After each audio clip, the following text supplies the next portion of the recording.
Well, howdy, folks. How you doing out there? Rick White here, getting it right again here on KNZZ, KGLN, and all across lots of places out there. Let me list the stations here. 1100 and 92.7 and 980 and 101.3.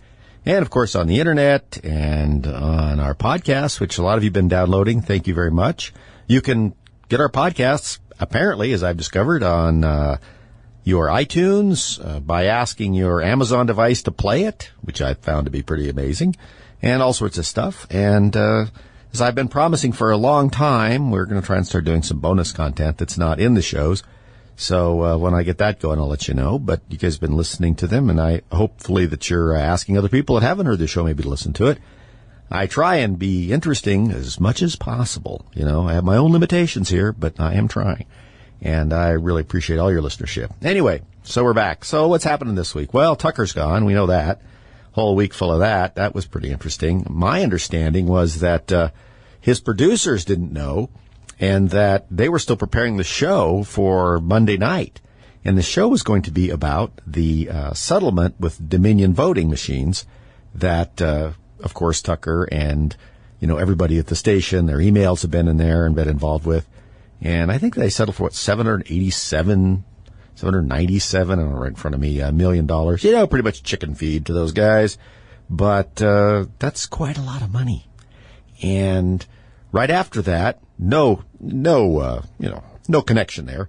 They got rid of Tucker, and we're still not really sure. There's still theories floating around out there, but what we do know for sure is Tucker's going to be just fine. He had a $20 million a year contract, which I'm happy to say I think he was worth it, especially when you look at some of these characters out there and what they get paid. I mean, there's some people I can't even remember their names on CNN. They get $6 million a year. And if you look at some of the sports stars out there, I mean, come on. So that's fine. And I think they're going to have to pay out the remainder of his contract as though he were on the air.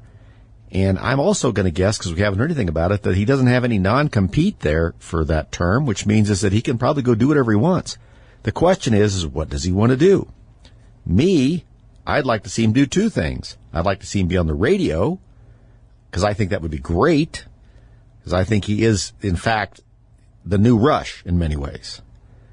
Not exactly like Rush, but has that bravery, that singular voice, that analytical way that very few people can capture. And we have many people out there that are pretty good at sort of reiterating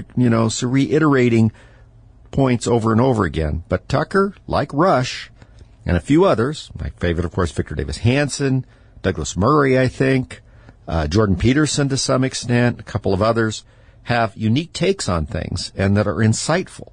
It's easy to be told things, but it's hard to be told things that have insight, that look beneath the surface or look through things, because it's hard to do that. It's easy to just kind of say what's expected.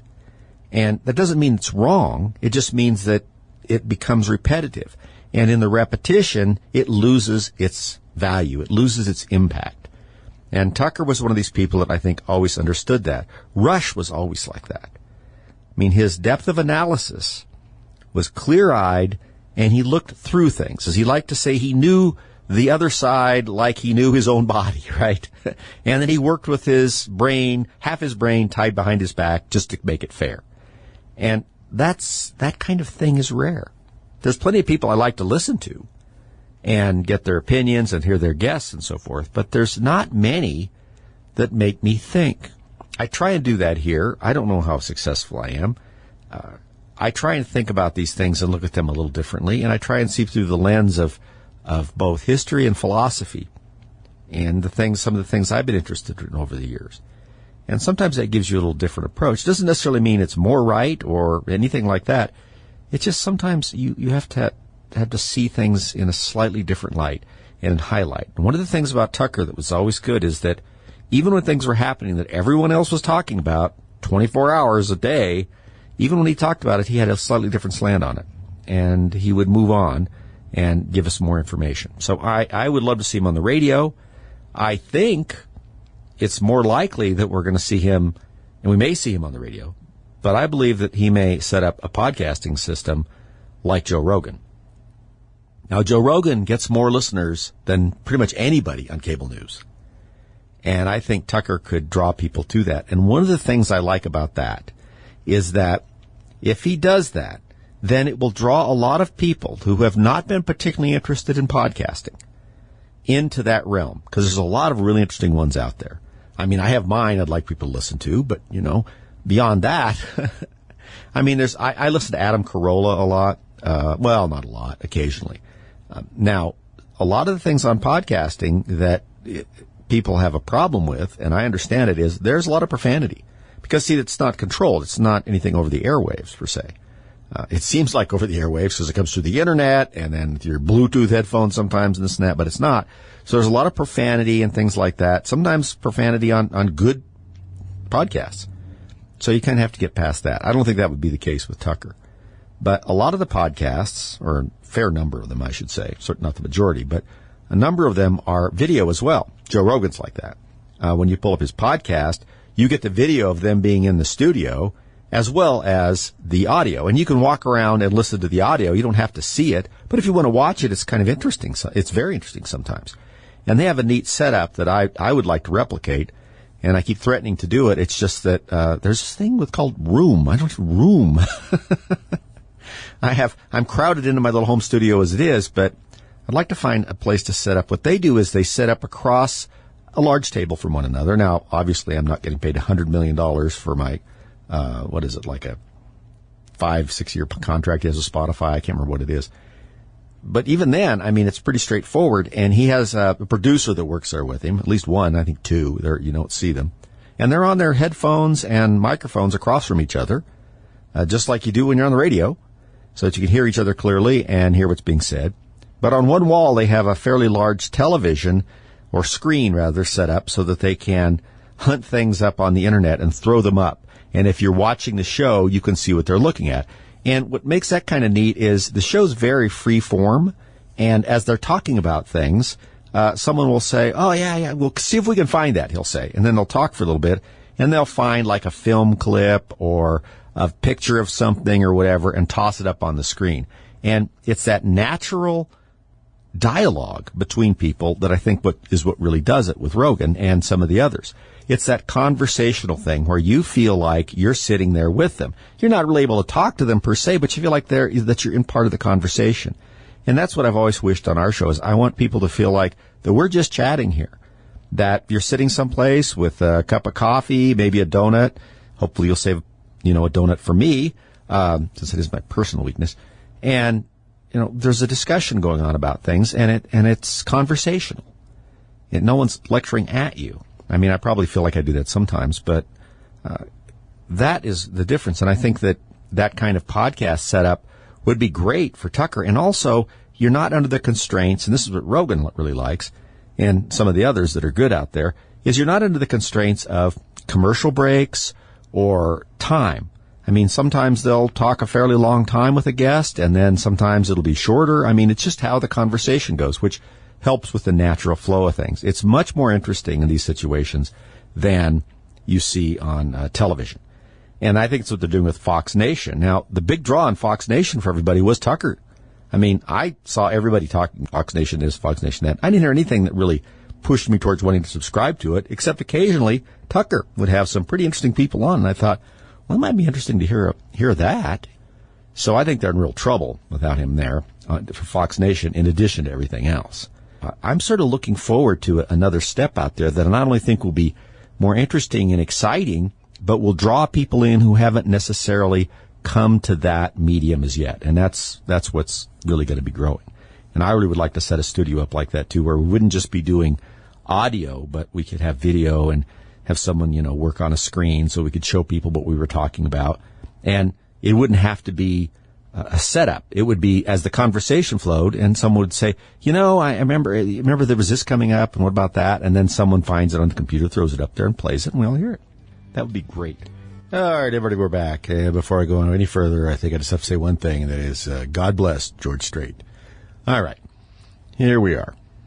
Thanks for sticking with me, by the way. Rick Wagner here, getting it right. We're getting it right all the time. It's not that hard, really. That's, I'm not pretending like it's a difficult thing. I mean, it's not.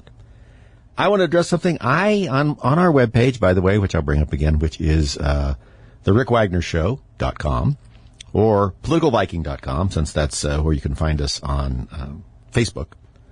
I put a picture up, geez, I can't remember what's down in here that I put up. I said, because there was a great story, an oldest known Viking ship is found near early king's burials in Norway. And since we are the political Viking, we are the ultimate disruptors, and we don't take a lot of crap. And the Vikings came in, and they had a pretty straightforward approach to things, you know. I mean, they disrupted. So I put this up. I had this great picture, and a couple of people asked me about it. And it's a picture of a Viking, a rather beefy-looking Viking, on a longboat, an oared longboat, with an American flag kind of in the sail, and they're sailing in front of the U.S. Capitol, and the Viking, Ragnar, as I've dubbed him, kind of pointing that direction. And because I thought it was a great picture, and I'm going to start using it more because I made that on AI. Somebody asked me, where'd you get that picture? And I made it on one of these things where you describe things into the artificial intelligence engine, and it draws them. Now, it took me a lot of time to get, a lot more time than I thought it would to get it in there, because the descriptions kept coming up. The flag would be different places, and the ship would be different, and you know, it was like, and you have to be pretty specific. But if you put too many options in there, it confuses the AI about where they should be. So, you know, if you're not careful, you'll have, you know, like your Viking standing on the prow or something. And so but I liked it, and I put it up, and somebody said, oh, that might look like something like January 6th. Like somehow the Vikings are coming to raid the Capitol, okay? First of all, it's just Ragnar and a guy steering the ship. So that's pretty small. Now, a tough Viking is worth a lot of regular dudes, no question about it, particularly in D.C., maybe 200. But that's not it. And I thought, that's just sad. There's nothing violent about that. It shows that, you know, we're coming to town to make change, you know, and nobody needs to invade anything and January 6th or any of this other baloney. But I just thought how sad it's getting, especially since I captioned the picture. We haven't went away. We just changed our destination. Now looking for a place to run Ragnar for Senate.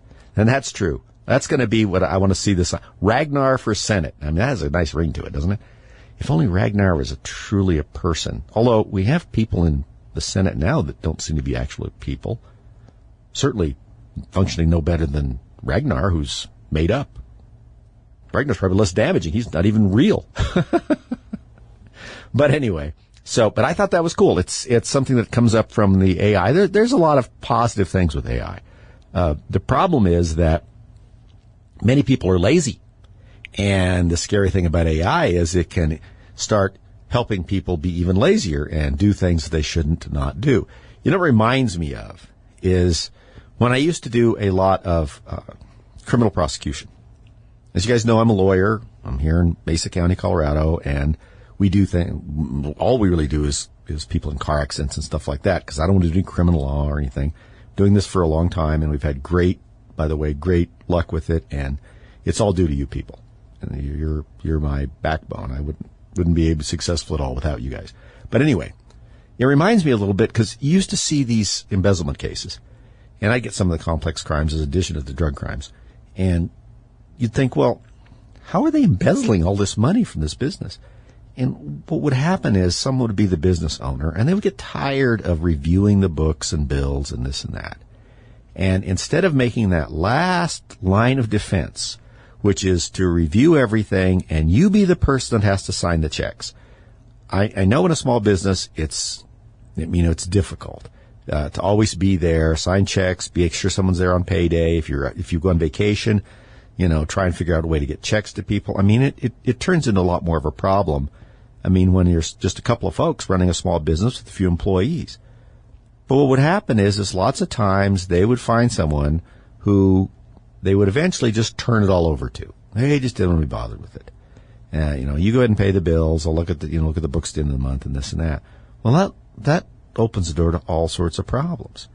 I mean, if you're not signing the checks and comparing the billing to the checks, and at least have some idea about who these things are that you're sending money to, that just opens the door. And I just saw some very silly embezzlement cases that, I mean, not that the victim deserved it, but I mean, they just didn't, they'd gotten a little behind in their own responsibilities to the business. That doesn't take away the person's culpability for abusing their trust. You know, you don't get to say, well, we're going to lower your sentence because the person should have been paying better attention. No, that's not how that works. It's just you got to take care of yourself a little bit. AI is a little like that. You start turning duties over to them that you normally would do. Some of them are fine if it assists you in your job. If it substitutes for your job too much, then you really got to be watching it, right?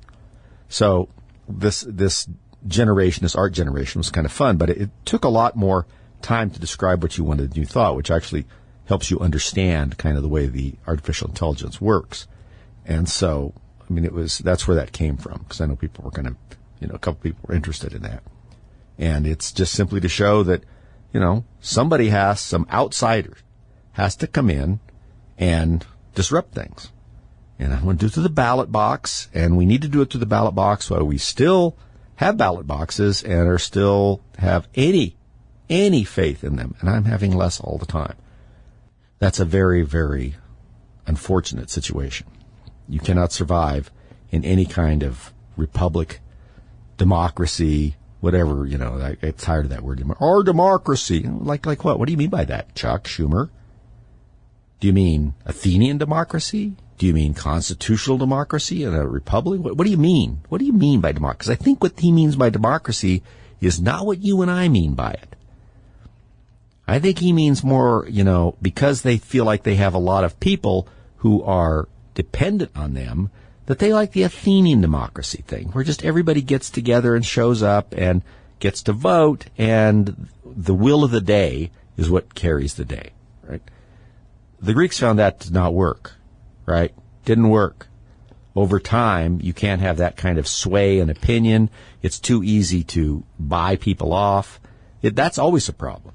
The Romans had a better system, but they still had the same problem, especially as time went on and they started having economic problems by flooding themselves with money and funds and things like that from outside, from their conquests in the empire, so that, people were hiring more and more people, and they were also capturing people in the Gallic areas along the Rhinus, Britain, all these things, bringing them back. And they were essentially, it's a lot of slave labor from all over Europe. And it put people out of work. And then they had a lot of money and people who were not being paid to work. It's a weird financial situation. That's why that kind of thing cannot work. It's too disruptive to the economic system. And of course, it's sensitive and cruel and shouldn't be allowed in any civilized society. And the economics of it are self-destructive on top of everything else. But they had a better idea for government, and it was what we essentially have. Magistrate system, the justice system, consuls, which were the executive branch, and the Senate. And it wasn't until the Senate particularly became so wildly corrupt and out of touch that they ended up having an emperor as the executive branch. But that being said, I wonder what Chuck Schumer's definition of democracy really is. Because he clearly doesn't like our constitutional version of it. He doesn't like the Electoral College, which is really a big part of that. He probably, if pressed, would like to see a representative portion of the Senate. He would probably like to see the Senate stay 100 people, but then break it up so that everybody has the same number of people. Think about that, how that would dilute everything. That was the whole purpose of the construction of the Senate, was to prevent that from happening, and large states and areas overrunning these things. You'd have, half your senators from the coasts, probably more than half from the coasts. And so, Chuck, what do you mean? What is it you're talking about when you talk about democracy? Because I think it's something you and I would say, kinda. I mean, it wouldn't look anything like this country, and it wouldn't survive anyway, because these kinds of things always crash and burn when you have direct democracy, especially when it gets manipulated through media and things like that. Heck, they could manipulate direct democracy in Greece in the 400 BC. So what's going to happen now with communications and the control of the media and so forth? So that's one of the reasons that you're really asking for a collapse in your system if you bring that stuff up. But then these characters don't seem to care if there's a collapse in the system.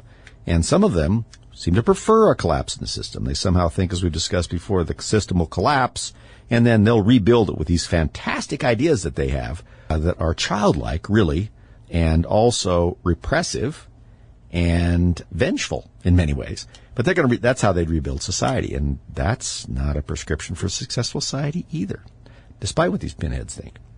Anyway, we'll be back in a minute, and we'll talk a bit more about some of these things that happened this week that are pretty interesting, but maybe from a different perspective. All right, everybody, we're back. Thanks for sticking around again. I got some things to get to here. Now, when we finished the last segment, we were talking about what might be some of these people's definition of democracy. And I'd like you to think about that if you have the time when you hear these people railing about democracy. What exactly they mean by that? It's like when people say, I want freedom. Well, we all want freedom, but what do you mean by freedom? Freedom to do what? What are the limitations? What are the guardrails? I mean, what do you mean? And we hear people sound off on these terms all the time, don't we? And they just become echoes in our head after a while. And do we ask ourselves very often, what is it that they really mean by that? Would you define that? I went back through, just some things that I've seen with Schumer, for instance, because he's always talking about our democracy. Never really said what he means. He has a lot of things that he threatens, whatever his definition of democracy is, and he's not even very clear about how that is. And if you think about it, how can you discuss how something is a threat to a definitional item without describing that item? So it's a threat to what part of democracy?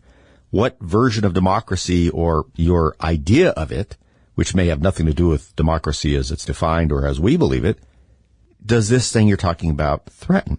Never does. It's rhetoric. And after a while, or sophistry, as we call it to some extent, but it's certainly just rhetoric. It's just noise. And it's designed to have buzzwords thrown in there. Democracy, threat, ultra MAGA, they're buzzwords. And whenever we hear them, we should ask somebody to define what they mean. Like someone should ask Joe Biden what he means by ultra MAGA. What do you mean by that? You use it all the time. Clearly you must have thought about it. I'm sure in that big brain of yours that you've thought this through and have a great definition of what ultra MAGA means. I bet he doesn't have a clue what he means by that. What he means by that, of course, just in reality, is people who disagree with him. That's pretty much the definition. People who don't want to do what whoever's moving him around and having him sign things don't want them to disagree with. So that's the end of that. It's very interesting. When you hear these terms all of the time, it's important to take a minute and ask yourself, what do they mean by that? These definitions, and we've said this before, definitions are so important, especially when you talk about legal concepts, because you can define something in such a way that the result of that ends up being very different than the intention of what you were trying to do if you allow someone to define it in a completely different way. So ask yourself what these folks out there mean by that. Now, before I go any further, I want to bring up a couple of things, one of them that happened yesterday that I want to make sure you all know about. Some of you that follow the news probably do. If you don't, you should. Every time we have some sort of crazy legislation coming out of our legislature here in Colorado, and you people all across the United States, if you're listening to this on podcast or the internet, probably do too, especially if you have a Democrat legislature, because they've decided, I've said this far too many times probably, that the best way to deal with you is to not tell you what's going on. And since the news media is often complicit in what they're trying to accomplish, they're perfectly fine with not telling you what they're doing in the State House. So you don't get all riled up and start complaining and going down like you have a right to confront people and ask them questions about what's going on and ask for town halls and call their offices and all that stuff that, as peasants, which is, of course, how they see you, you shouldn't be bothering them. They have important work. Complaining, calling, emailing, showing up at town meetings, asking them to explain things. Who are we to be doing that? Not to these august officials as they clatter by in their coaches of, made of gold filigree and we stand aside on the highway and take our hats off and bow silently as they go by. That's how they see themselves. That's what they think ought to be done. It's as I've said before, it's very much what Rush had said a couple of years ago when he said as near as he could tell that most of the radical Democrats are done with the electoral process. They think what they do is too important. They are too correct in what they do. The rest of us that don't agree are too dumb, too whatever, phobic, isms, whatever they throw at you to really be listened to. And they shouldn't have to convince you of anything. It's beneath them, really, to convince you that what they're doing is the right thing and to listen to your ideas about why this is going to go horribly wrong just because it's gone horribly wrong 1,000 times in history. They don't want to hear that. So that whole process is something they would prefer to avoid. Deign not to look at it. Right? Sort of a wave of their perfumed handkerchief and move on. It's getting that way. And what's really sad is the people that are running this and who view themselves this way are mostly buffoons. They're not even attempting to have any grasp of what they're doing. If they did not have some reins of power, they would be subject of comic relief. It would be funny to listen to them prattle on, except they somehow have seized power and don't want to let go of it. And of course, letting you know what's going on and providing you with the opportunity to boot them out and making them get real jobs, of which they're qualified for almost none, needs to be dusted away because it threatens them. I mean, they're there now. They need to stay there, and you need to just move on and get used to it. So I think that attitude has become more pervasive in state capitals, certainly in the national legislature, and really the executive branch too. The executive branch appears to be populated now in all of these agencies and so forth with people that are just too darn smart to lose their jobs. Too smart, too on point, just too woke. I mean, they can't be replaced. They're just too important. Everything they do is drastically important for the country, for morality, everything. And if they have to do some things that are outside of that wild old document, the Constitution, that was written, who knows, what, 1,000? They don't even know. They certainly can't talk about it. We have judges going up to the federal bench. They can't tell you what's in the Constitution. Can't tell you what the various parts are about. It's not like it's 200 pages long because they don't care. That's not why they're in those jobs. It's not to enforce the Constitution or the rule of law. It's to just be another sort of super legislature.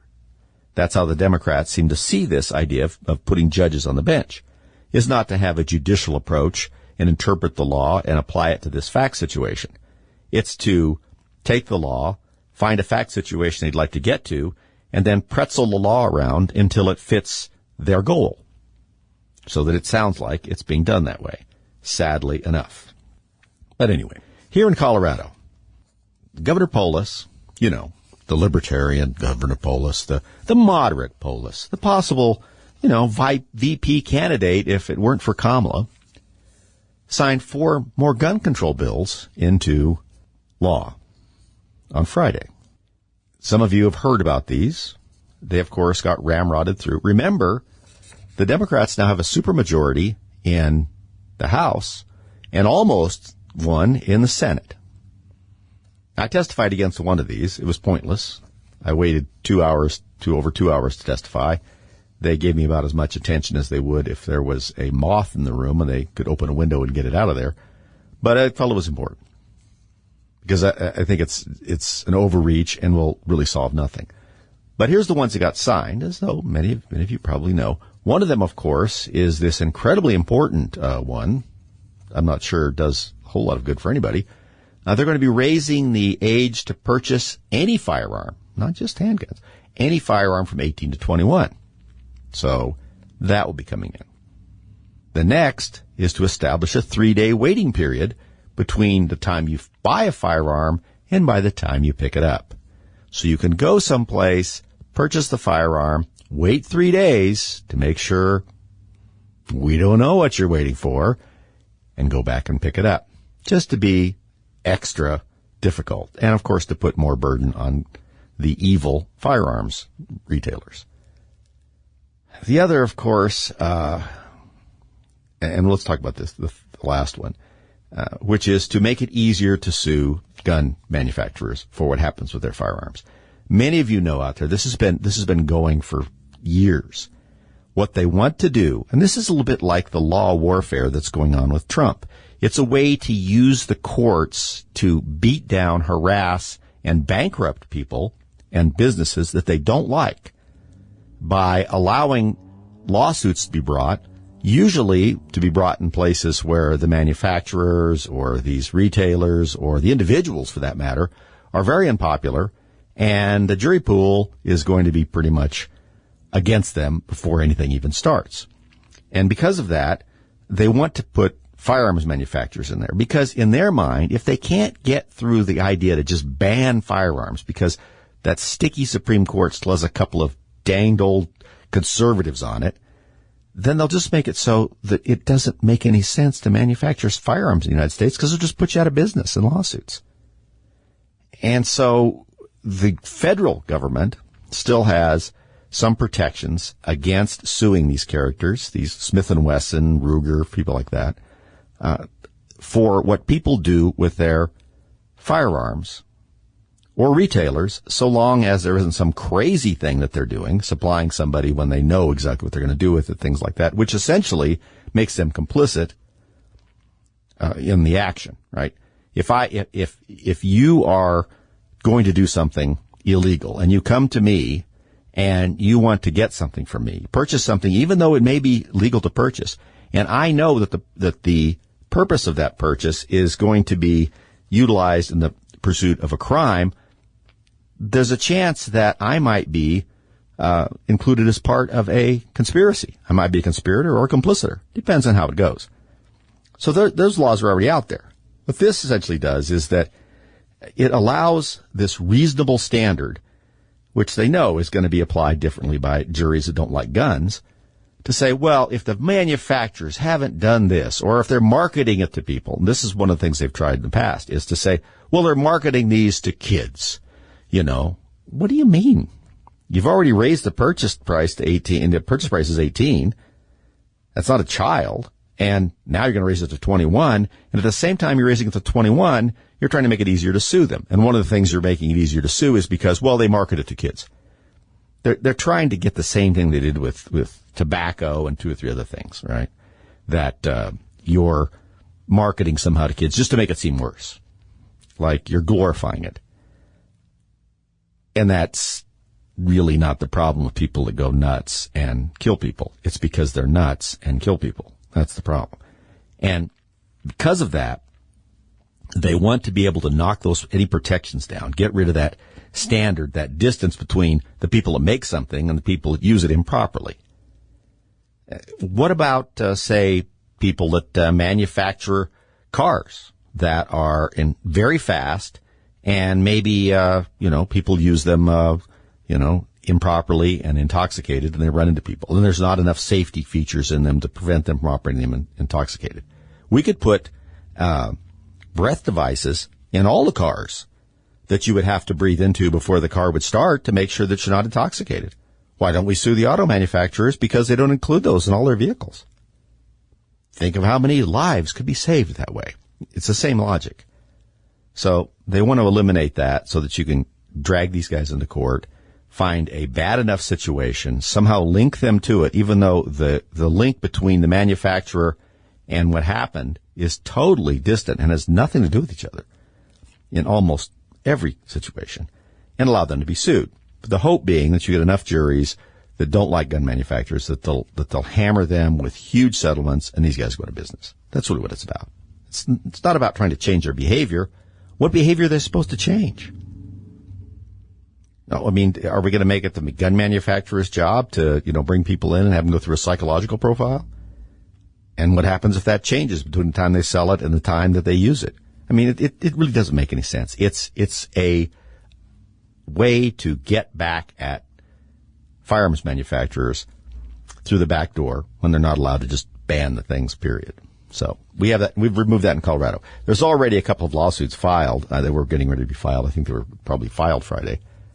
One on the raising the age to 21, and the other one on the knockdown of these reasonable protections against being sued from people who have a firearm that you manufactured in Connecticut. I think they're still in Connecticut, and or even Massachusetts used to be some of them, and gets used in Colorado, right?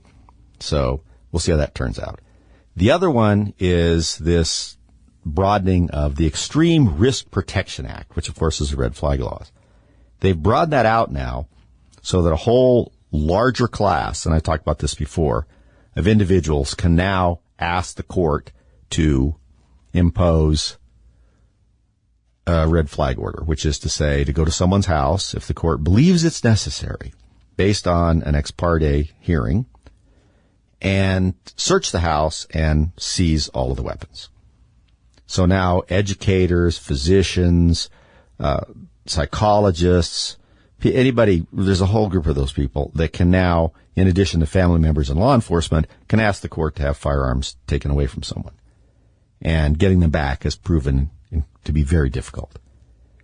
Of course, this puts law enforcement into a very difficult situation because they're almost forced to do it. There's also a provision in the bill when I was reading through it that requires the court, and this is one of those things. It's enough that the original petition is filed by one side. But the court, if they deny the petition, has to make specific findings why the court denied the petition. They can't just say, I don't find it to be sufficient. They have to say why I don't have to find it sufficient. This is just to put the judges further on a hot seat to make them more likely to play it safe and allow the petitions, in my opinion. That's my view on it.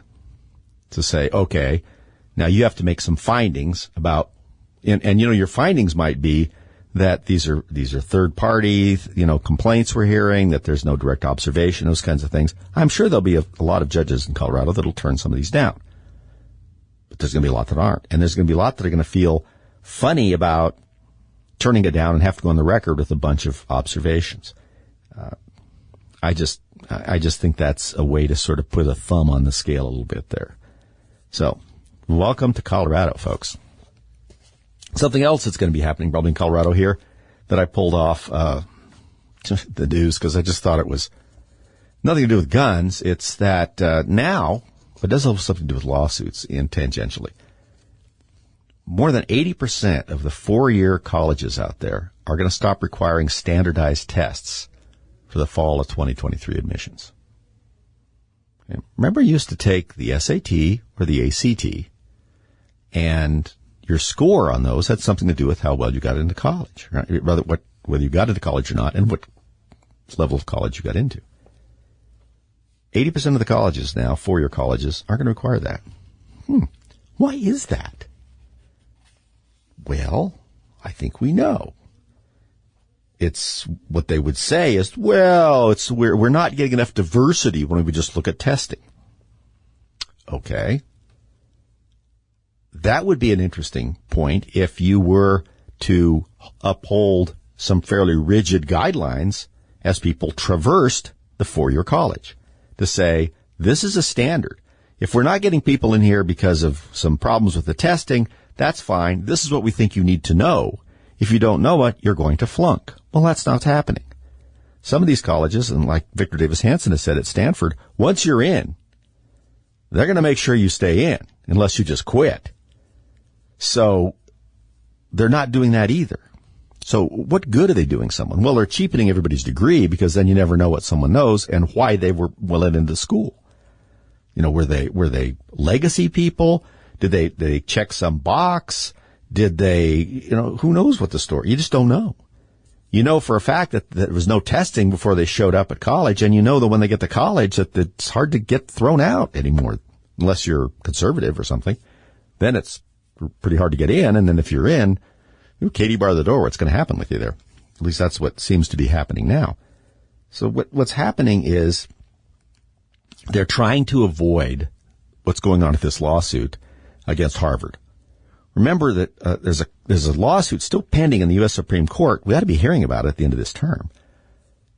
that Harvard and a couple of other universities, I think, are also thrown in there. I know that Harvard is one, is being sued by a group of Asian students to say, look, that they were being systematically excluded from admissions based on their race.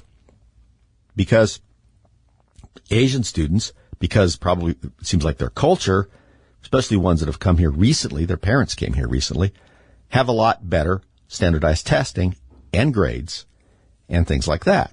And all of a sudden, they're not getting in. And there's some interesting statistics out there. We've talked a little bit about them before, about how much harder it is in some of these schools, how much higher of the grades or test scores that they're still using it is for someone in some of these backgrounds to get in than others. And they're saying this isn't right. You should have, if you're going to have standards, you certainly can take race into account, which is what happened over 25 years ago. Sandra Day O'Connor wrote that opinion, and they thought that would, within a few years, that would not be necessary. Well, obviously, it's just gotten worse instead of better. And we're seeing the situation out there now where the Asian students are saying, look, because we're doing well, because we work hard, because that's our families make us, because many of them come from backgrounds in countries where the only way out is through studying hard and getting an education. Otherwise, you're really not in a good spot. So we do that, and we're, instead of being rewarded for it, we're being penalized. Remember, this is an administration that kept trying to, and recently they were stymied. I'm sure they'll come back again, trying to make people that had better credit scores this last week pay more so that loans could go to people that had worse credit scores. And the Republicans are trying to stop that. And so this is how they think. So this lawsuit's chugging away out there, and a lot of people think that it's going to have a pretty hard effect on these race-based admissions at these colleges, because there's some pretty obvious issues with some of these admissions that they're doing here. And so this is a fail-safe plan on these colleges to say, okay, fine, well, we'll just stop doing the testing then. That way we're not going to get sued about these people testing better. We will just go through and establish a bunch of very strange admission standards through extracurricular activities and maybe things they write, or looking for diversity in, say, geographical location, all kinds of stuff, and we'll avoid this. That's the kind of craziness we're up to, folks. Keep your eye on it. We'll be back next week.